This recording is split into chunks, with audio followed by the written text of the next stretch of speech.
510 każi ġodda f'24 siegħa.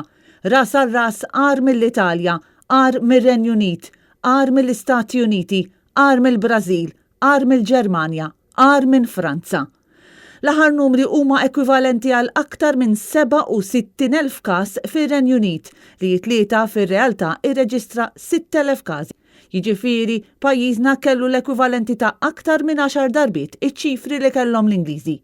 Sitwazzjoni allarmanti għall-aħħar, sitwazzjoni li qed tippreċipita ma' kuljum li jgħaddi. Iżida kbira fil-każi ta' coronavirus issa qed tkun riflessa wkoll fin-numru ta' mwiet f'pajjiżna, tant li Malta issa qiegħda fl-ewwel post fost il-pajjiżi kollha tad-dinja fiż-żieda ta' vittmi fl-aħħar jiem. Fl-aħħar 24 siegħa f'pajjiżna mietu 2 persuni oħra, 2 tirġiel, wieħed ta' 64 sena u ieħor ta' 73 li tnejn mietu Mater Dei.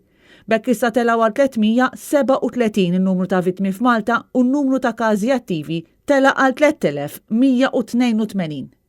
Pressjonijiet kbar fuq is-servizzi tas-saħħa, ħaddiema għajjina u masura, anzjani li għadhom jistennew il-vaċċin, persuni vulnerabbli li sissa ma semgħu xejn dwar meta se jitlaqmu.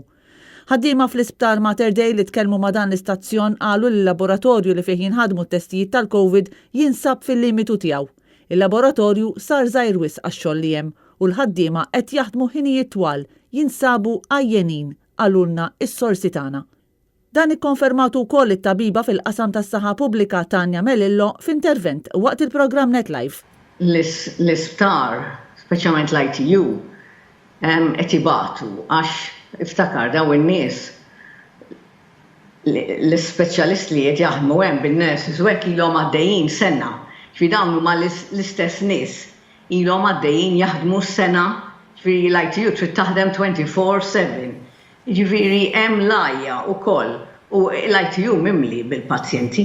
Dan apparti il-fatt li l-professjonisti mediċi konfermaw li issa nfetħet il-5 ITU f'Mater Dei u m'hemmx aktar spazju fejn jitpoġġew persuni li jeħtieġu kura intensiva.